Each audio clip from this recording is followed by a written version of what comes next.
once we'd locked down who was doing what, they went at it and came in basically the next day with the whole thing learned. Hi, I'm Ben Winspear. I'm the director and dramaturg of Past the Shallows. I first knew Past the Shallows as the book, obviously, and met Favel quite soon after its launch at a writers' festival, and we all became friends. Not ever dreaming that one day we'd be bringing the work to the stage, but it's a very, very powerful, very emotional story told with great simplicity and elegance. And having grown up in Lutarita, Tasmania, it spoke to me very deeply, even to the point of some of the locations I recognise and remember from my own childhood. I'm very personally connected to the story and the characters in the book, and to Favel, who's wonderful, inspiring, very pure human being who came up with the whole notion of bringing the work to stage herself. Essentially just said, here's my book, do whatever you want with it, I trust you.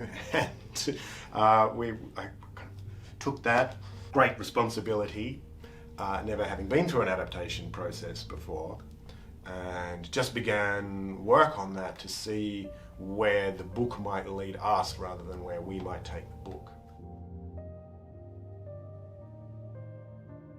When working with the actors on this one, I sort of threw them in the deep end and took away everything that we thought we knew about the text, which characters were assigned to which roles, and just opened the play text to all the performers.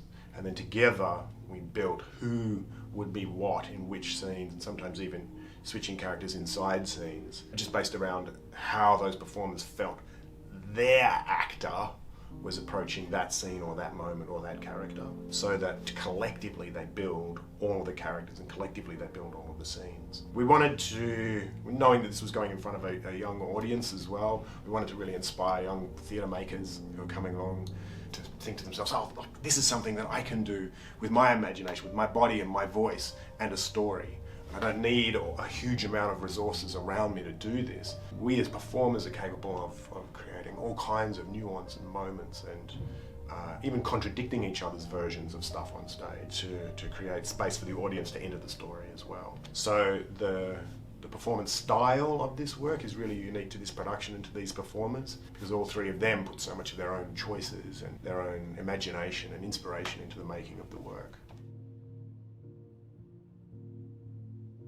For people who know the book, the stage experience will be very similar but incomplete. It's impossible to stage the whole of the novel unless you were to do a sort of 12-hour epic with a cast of 15 people, which we don't have. And there's no reason to do that either, because the book is the book, and the book is a wonderful book. So the question we asked when we came to stage the work was, why would we do this thing on stage at all? What's the point? To try and show someone, oh, here's an interpretation of this character and that character. And the more I thought about it, the more I realized that would be a mistake. So what we've tried to do is present, in a way, a kind of theatrical reading of the book in real time with three storytellers, each taking the roles, the characters and the story, and working it into a complete telling, but still leaving enough space in there for the individuals in the audience to create their own version of the piece in their minds. What I love about working with young performers is how hungry they are, how much energy they put into a piece, and how willing they are to play and go beyond what they already know. They're searching for new ways of storytelling and new ways of approaching acting and performance. The three of them formed this incredible bond very early on, maybe partly bound by fear. Because it wasn't until about second week of rehearsals where we were able to say, okay, we're now locking down who's doing what. Until then, it was a bit of a group process of building the story and the staging and the acting kind of simultaneously. Like, I had the sort of vague plan in my head of how we would approach the work, but I had no specifics in mind because I had to respond to those performers in the room when they came in. And this is the first time I've worked with any of them. So we were all getting to know each other in the room as well, and it's only a few short weeks. Once we'd locked down who was doing what, they went at it and came in basically the next day with the whole thing learned. So there was definitely no time to rest and reflect in this one. It's very active. It's a very physical piece as well. They all have quite very strong kind of physical tracks through the show. So that has, I think, helped cement the text and the character work that they're doing by keeping it very live and spatial. What I discovered about working on an adaptation is how much of the original you have to destroy, and that can be hard because there are aspects of the book that we really love that couldn't make it onto stage for reasons of economy, really. Knowing that the adaptation is just a fragment of this really wonderful work, it was difficult. And then when we performed it in front of Favel for the first time, it's quite nerve-wracking because you've done something really substantial to a work that she loves. Sometimes we've taken a scene but populated it with different characters, or sometimes we've made characters do things that are not in the book but which kind of help the story just transition from one scene to another. We've tried to minimise that so that the majority of the language that's in there actually belongs to Favel still, and is still from the novel. Certainly the most difficult part was deciding what to keep and what to let go of in the early adaptation stage.